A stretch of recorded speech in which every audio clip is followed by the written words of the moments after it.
वाणी हम रोज़ाना सुनते हैं, गाते भी हैं, लेकिन जिस चीज़ पर तवज्जो नहीं दी जाएगी,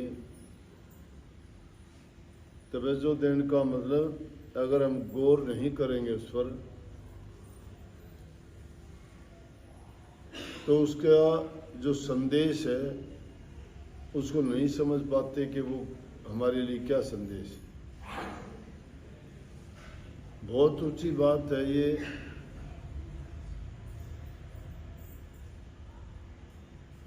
कि सतगुरु मेरे बणो हिमाती तू है एक बतेरा।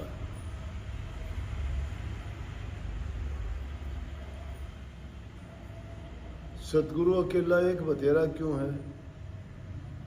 सारे काम कर देगा वो।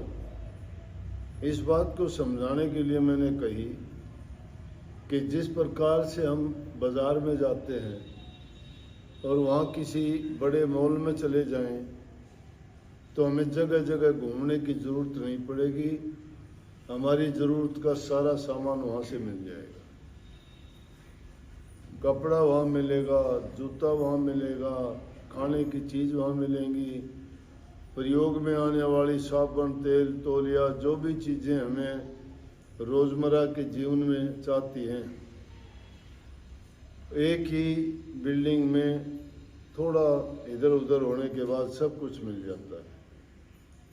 लेकिन अगर बाज़ार में उनको खोजने के लिए जाएंगे तो एक चीज़ यहाँ मिलेगी, दूसरी कहीं और मिलेगी, तीसरी कहीं और मिलेगी।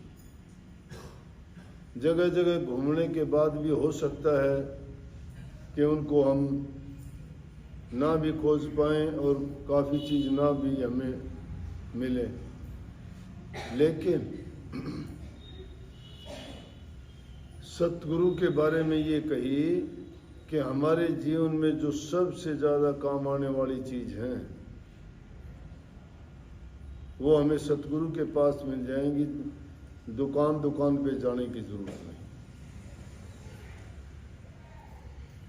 शांति वहाँ मिलती है, प्यार वहाँ मिलती है, भक्ति वहाँ मिलती है। जब भक्ति मिल जाए इंसान को तो उसकी सभी चीज़ों की पूर्ति हो जाती है। इस दुनिया में सारी चीज़ें मिल जाती है,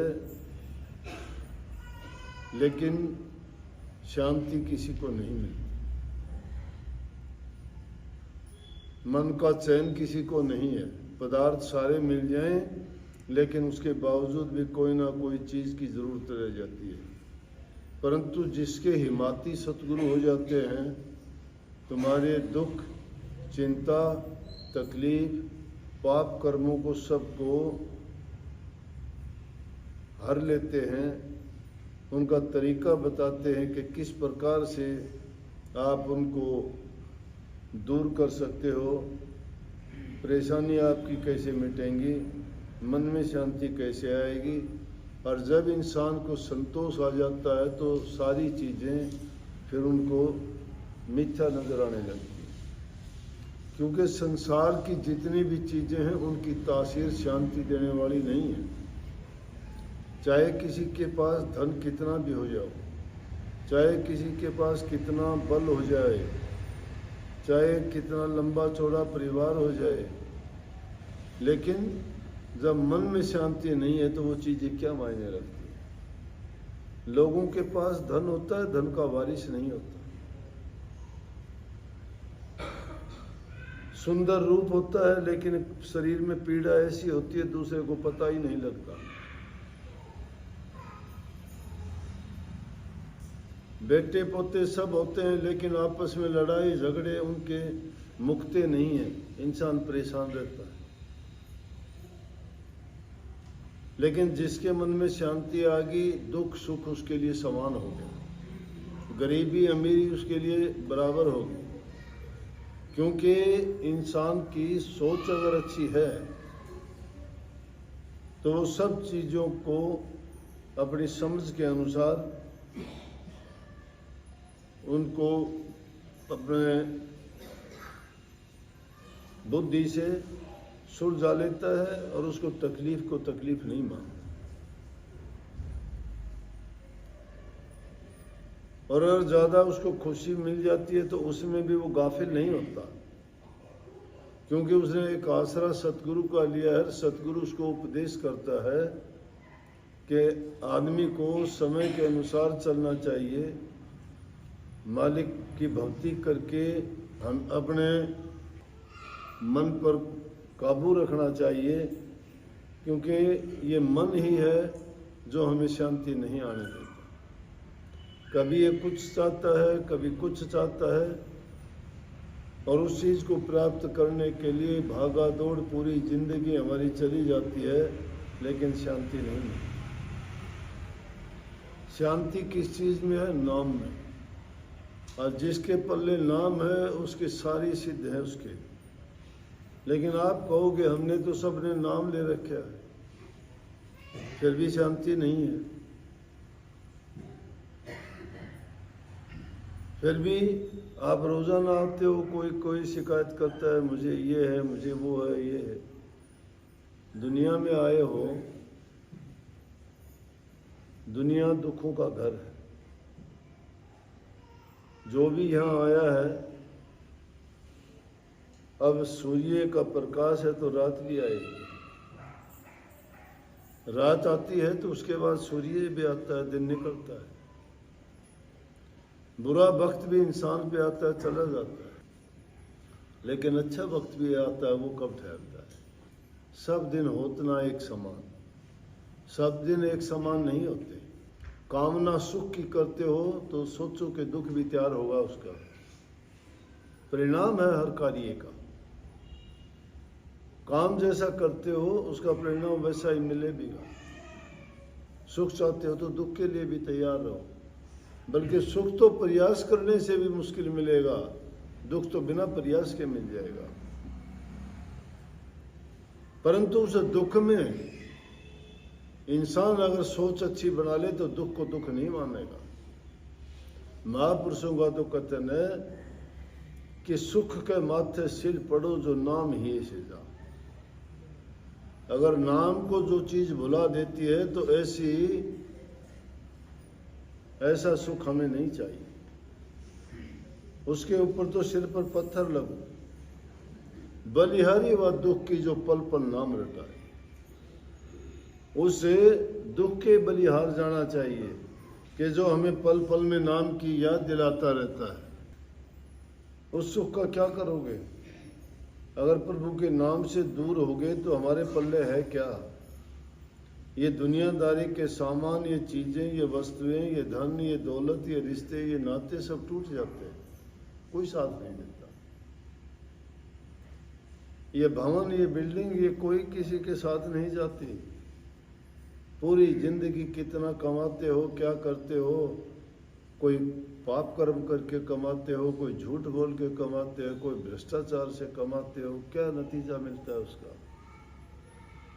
कोई साथ लेके गया क्या? जो भी आया यहाँ सब खाली हाथ मरता हुआ गया।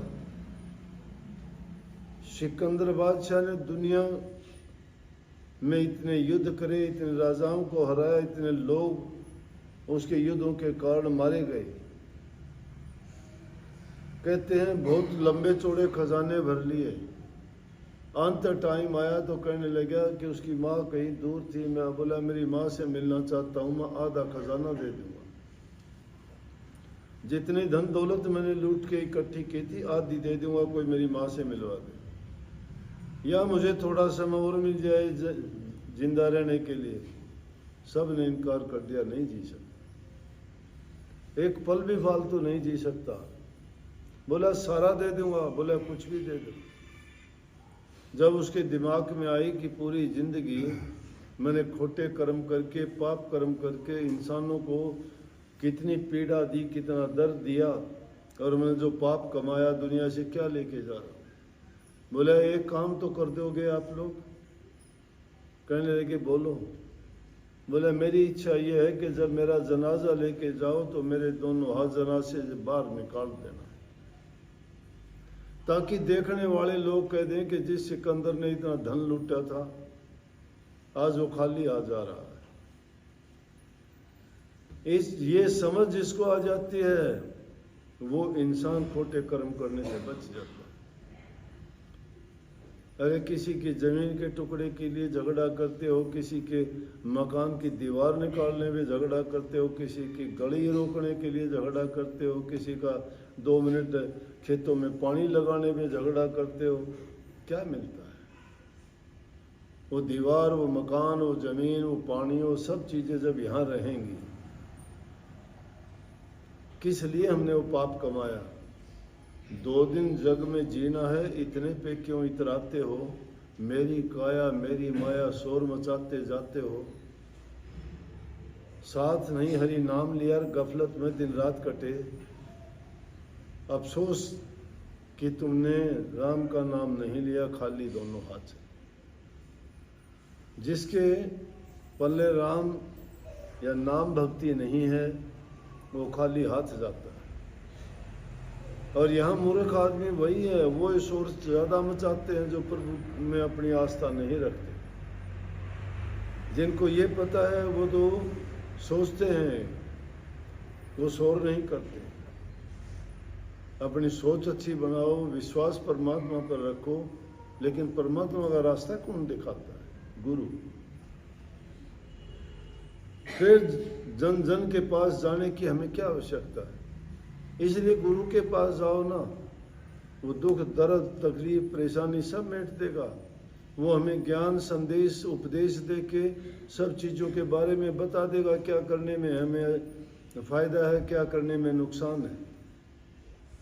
वही तो हमें नाम भक्ति नाम दे के वो भेद समझाएगा कि इसके जपने से तुम्हारे जन्म जन्मांतर के पाप कट जाएंगे और सदा के लिए मुक्त हो जाओगे। इसलिए कही कि सतगुरु मेरे बनो हिमाती। हिमाती किसी की हिमाकत करने वाला, उसका रक्षक, उसकी सहायता करने वाला, उसकी मदद करने वाला। रक्षक सतगुरु जिसके सिर पर होता है, उसको काल बैल से भी भय नहीं है। इंसानों से दुनिया से क्या भय होगा? दुनियादारी के लोग तो पाप कर्म के कर्म करते हैं, लेकिन सतगुरु उनको उन पाप कर्मों से उभार लेता है, धर्म के कार्य करवाता है, पर उपकार और पर हित के करवाता है। वो उनको दया धर्म प्रेम सिखाता है। इसलिए गुरु के रहनुमाई में ही ये जीव अपना कल्याण कर सकता है। तो इस बात का ये मतलब है कि एक सतगुरु को अगर प्राप्त कर लोगे तो समझो तुम्हारे पास सब कुछ आ गया। और जिसके जीवन में सतगुरु नहीं है तो अंधकार ही अंधकार है उसके जीवन में। अज्ञान है, भ्रम है, वो भ्रमों में, पाखंडों में, झूठ कपट की बातों में उलझ जाएगा। इसलिए पाप कर्म से बचना चाहते हो और इंसानी जीवन का पूरा लाभ उठाना चाहते हो तो गुरु की शरण लेके गुरु की आज्ञा में बरतो, उनकी शिक्षा पर अमल करो, जीवन सफल हो जाएगा। सबको राधा स्वामी।